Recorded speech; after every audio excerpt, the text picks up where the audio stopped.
Hey, welcome to This Week with Bob and Chris. Yeah.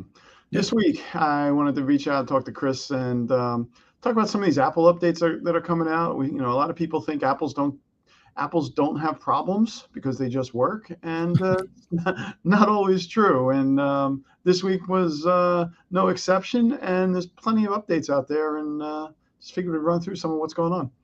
Yeah. Let's preface this too. Like, I have a MacBook. I have PCs too, but like, I have a MacBook, I have an iPad, I have an iPhone. So it's not. This is not an attack on Apple by any stretch of the imagination. This is the reality we live in the last couple of years. 0 days, right? This is what Apple's attacking here, where people can just take control because if they had a 0 day bug in their software. This is the second major one this year. Hey, Chris, I got to stop you right there. Yeah. I've had some feedback from people at face-to-face events that we go too technical on things. What is 0 day? Okay.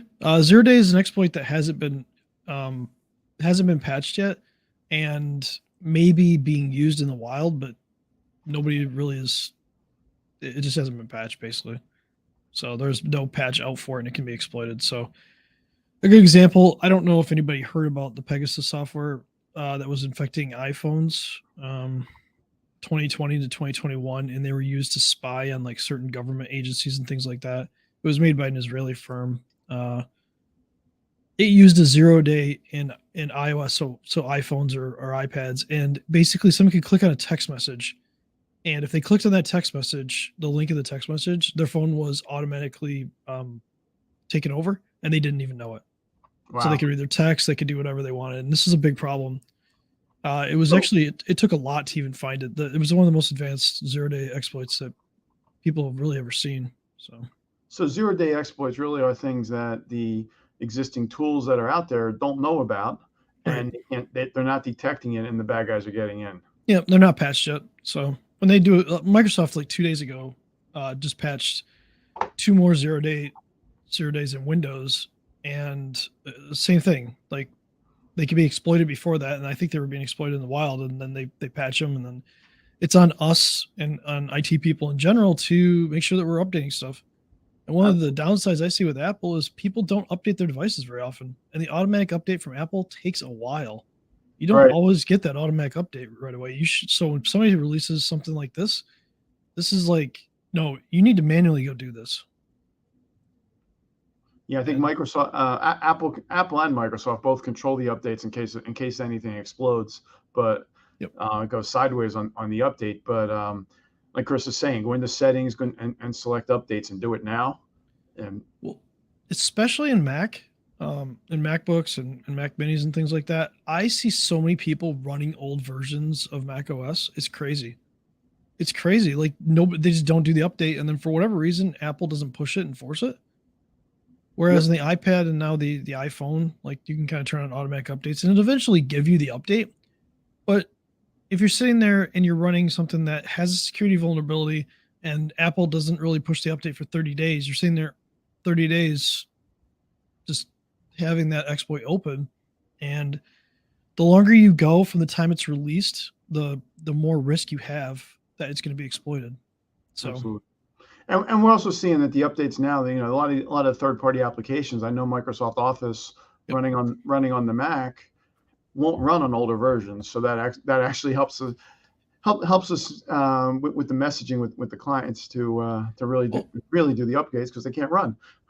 and also Apple makes a lot of changes, and they just made changes a few months ago that affected OneDrive, and affected things like Dropbox and Box and things like that, the way that they're stored. So they had to make massive changes to keep it working on Apple. So Yeah. So anyway, with the screenshot that I popped up was yep. an announcement from Apple that there's security updates that were applied 2 days that went out a couple days ago, and it looks like it affected everything: Safari, So iOS. iOS 16, I know for sure is not patched yet.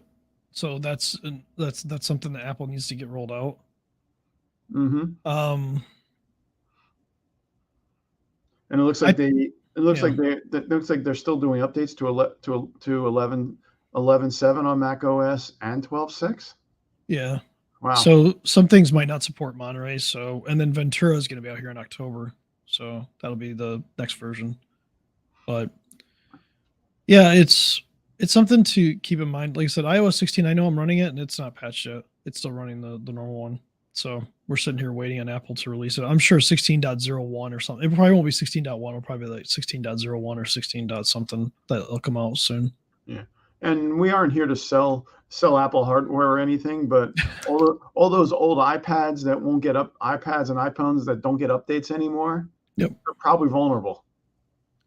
Well, that goes for anything, right? That goes for Google too. If you run Android stuff and it goes out of Google support and you don't get security updates anymore, you really should think about recycling the device and getting something different. Especially when you put data on there, when you have your information on there. Yeah, I pulled an old Chromebook out the other day. I didn't realize that they actually had end of Oh, life on the hardware too. And I'm like, yep, it's been sitting on the shelf for 2 years, and I pulled it yep, out, and it says you're getting your last update. yep.